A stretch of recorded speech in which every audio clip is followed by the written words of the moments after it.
What is holistic nutrition? And how does it differ from just straight up standard nutrition, especially for dancers? Let's get into it. I'm Rachel Fine, registered dietitian nutritionist and founder of To The Point Nutrition. A dancer's performance is a direct result of hard work and motivation. So where does food fit into this? There's a lot of myths and a ton of antiquated ideals, and I'm here to dispel those. Hi dancers, welcome back to Nutrition for Dancers with me, Rachel Fine, registered dietitian nutritionist, who is here to help you build supportive habits, especially when it comes to food and nutrition. Holistic nutrition involves a non-prescriptive approach to food.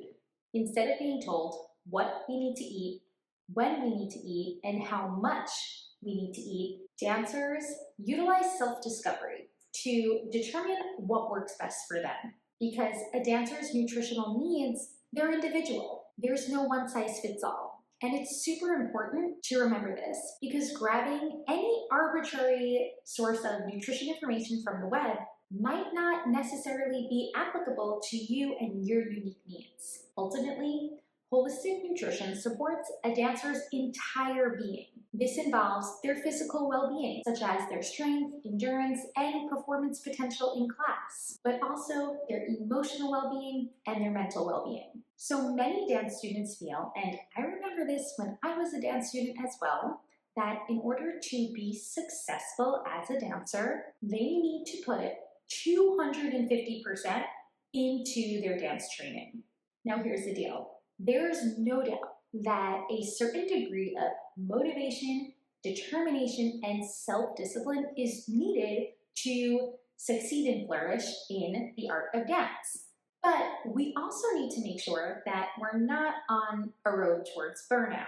And how this ties into nutrition for dancers is how we're utilizing nutrition information to support our performance. So as a dietitian for dancers, I'm always educating how dancers can utilize food as a tool to help support their performance potential.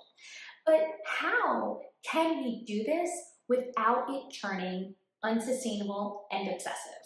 You see, if you are utilizing nutrition information to dictate your food choices rather than guide your food choices, you'll risk unsupportive habits at mealtimes. A prime example of this would be what we see coming out of wellness culture, which is clean eating.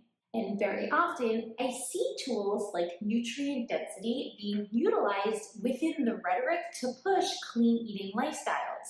Now, I've previously spoken on my blog about the benefits of tools like nutrient density and how dancers can utilize it. But we need to consider this within the context of what we call gentle nutrition. So in thinking about holistic nutrition or a holistic approach to fueling our bodies, we can utilize self-exploration to determine which foods are best going to support our individual bodies. But let me let you in on a little secret. When it comes to health and nutrition, we often see wellness trends pick up from buzzy headlines. In the past, these buzzy topics might have been something like intermittent fasting or the keto diet. Now, we're seeing buzzwords like intuitive eating, anti-diet, integrative approaches around food, and, spoiler, holistic nutrition. Now here's what gets so confusing.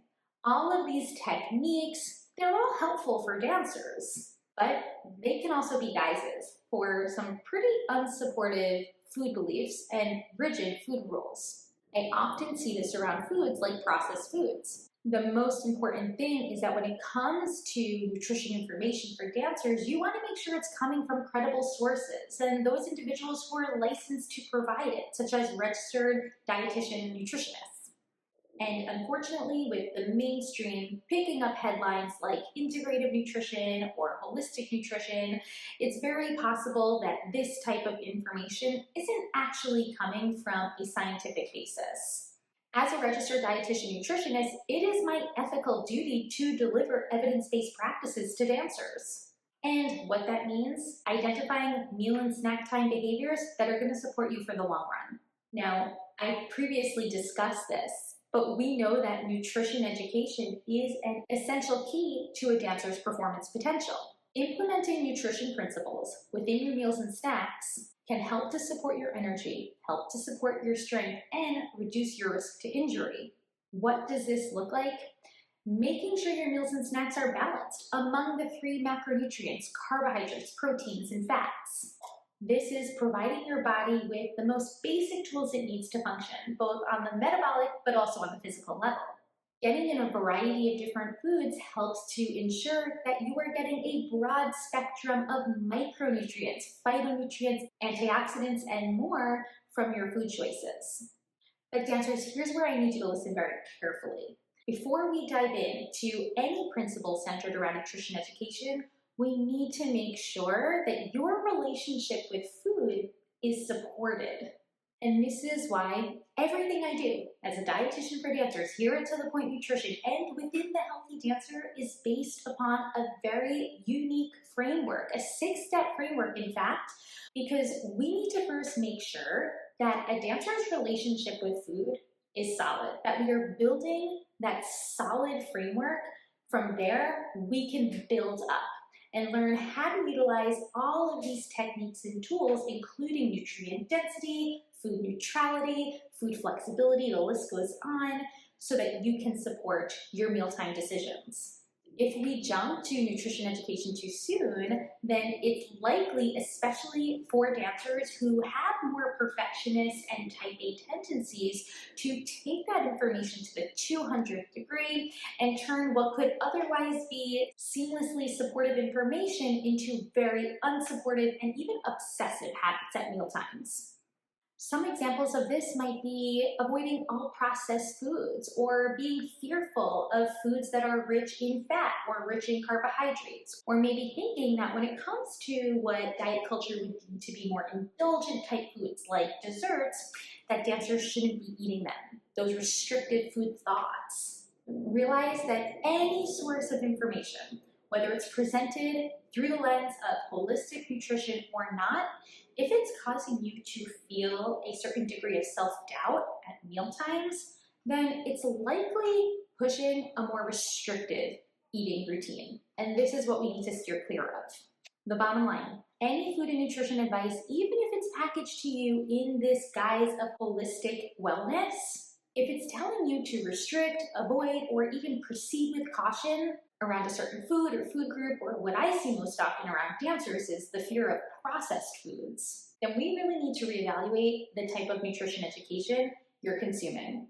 As I mentioned previously, processed foods are not bad. In fact, they can be very supportive of a dancer's busy schedule. Convenient packaged options, these might be your best tool for nourishment at certain times in your training. Most important, no matter the food choice, you are taking advantages to refuel and provide your body with the energy it needs to continue with your dancing. So, addressing your relationship with food should always come first. From there, then we utilize the principle of gentle nutrition. So for those of you who are interested more in intuitive eating, this is actually the 10th and final principle of the paradigm.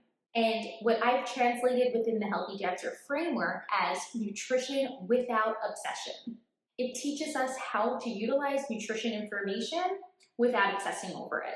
We can think about the nutrient density of our foods, the macronutrients in our foods, the micronutrients in our foods, and how to optimize those calories to support performance, but also understanding that above all, nourishment is a priority. And that need for nourishment is also going to take an overall unraveling of a fear of calories or those energy units that are required for your dancing. Alongside gentle nutrition, we're utilizing the Healthy Dancer food flexibility algorithm to help with the intention building behind our food choices. Taking into account the nutrition information of our foods, it's only part of the story. We're also considering our personal preferences, what's accessible to us, and if we have any specific cravings that we're experiencing. All of this comes into play when it comes to those mealtime decisions. But here's the thing, I totally get it. When things sound buzzy, we want to jump on the trend. I don't blame you for that. And there surely should be no shame in that, whether it's intuitive eating, whether it's anti-diet, whether it's holistic nutrition, whatever it might be. Wanting to attain this information and strive for these goals tells me that you are interested in making food part of your training routine as a dancer. And that's an incredible first step. I just want to help guide you there in a way that's most supportive and sustainable. So let me share 3 quick strategies to help you along the way. Take these 3 strategies with you so that you can learn to implement a more holistic approach when it comes to your meal and snack building. First things first, take that idea of self-discovery. Start with instances of journaling.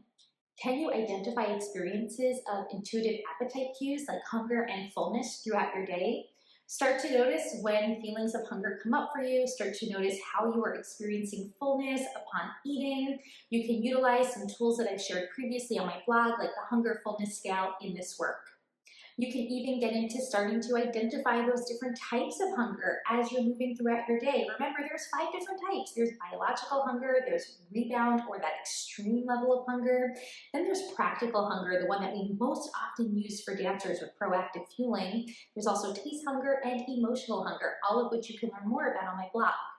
Learning how to identify the various types of hunger throughout your day can help to support your decision-making around food. If you're finding that you're experiencing consistent instances of rebound or extreme hunger, then this might be a sign that you need to start considering more instances of practical hunger throughout your day, especially if those days are super busy for you. Planning ahead some practical, convenient, and balanced meals and snacks like bars and trail mix, cheese and crackers, wraps, etc. These can be super helpful for you.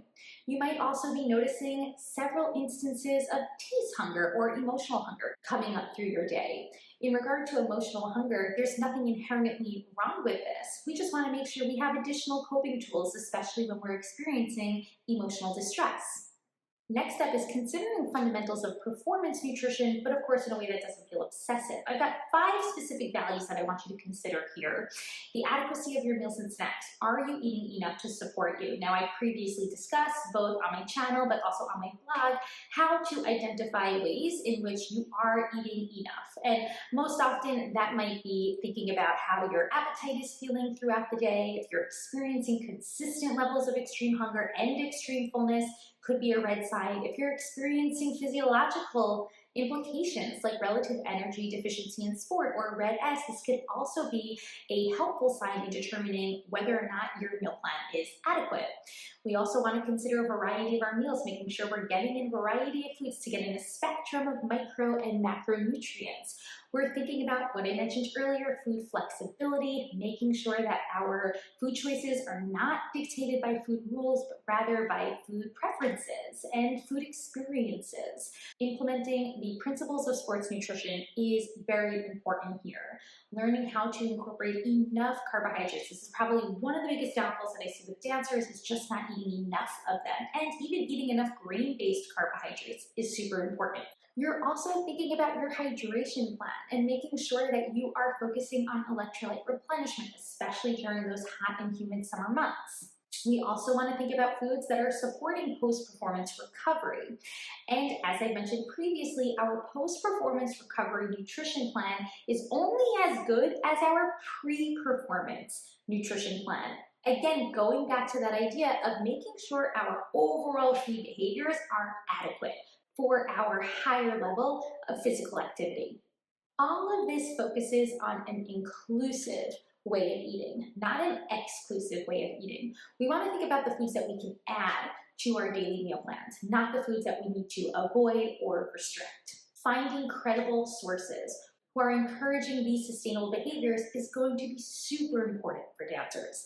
I can't stress this enough, but I encourage you to start with my free trial of The Healthy Dancer. This is a 7-day free trial where you can learn more about the specific nutrient needs that are going to support a dancer, both from the scientific and evidence-based performance nutrition lens and also from that holistic nutrition lens. Remember, we're utilizing that self-discovery. We're also utilizing science-based and credible guidance to help formulate the best nutritional plan that is going to support you and your needs as a dancer. I hope you found this video helpful. It can be super confusing to decipher between the different labels and titles, especially when it comes to food and nutrition. My goal is to just help clarify, but there could always be more questions. So I encourage, if there are, for you to reach out to me. You can contact me through email. You can also check out my blog for additional information and to find more information about my resources for dancers. Do me a favor, give this a like, give me a subscribe so that you're first to know when new content posts. I'll talk to you soon.